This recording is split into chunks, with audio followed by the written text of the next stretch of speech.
Hello friends, do you feel loss of appetite? That is, you are feeling hungry, but when you want to eat, the food doesn't go. And if it goes, it gets vomited out. This happens mainly due to post fever effect or cough or indigestion.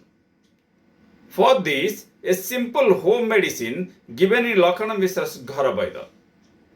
Now, you have to get Pudina leaf of just 5 gram, Imili 4 gram, Gol mirchi 1 gram, Laban 1 gram. Now put all these ingredients in the mixie and prepare a juice.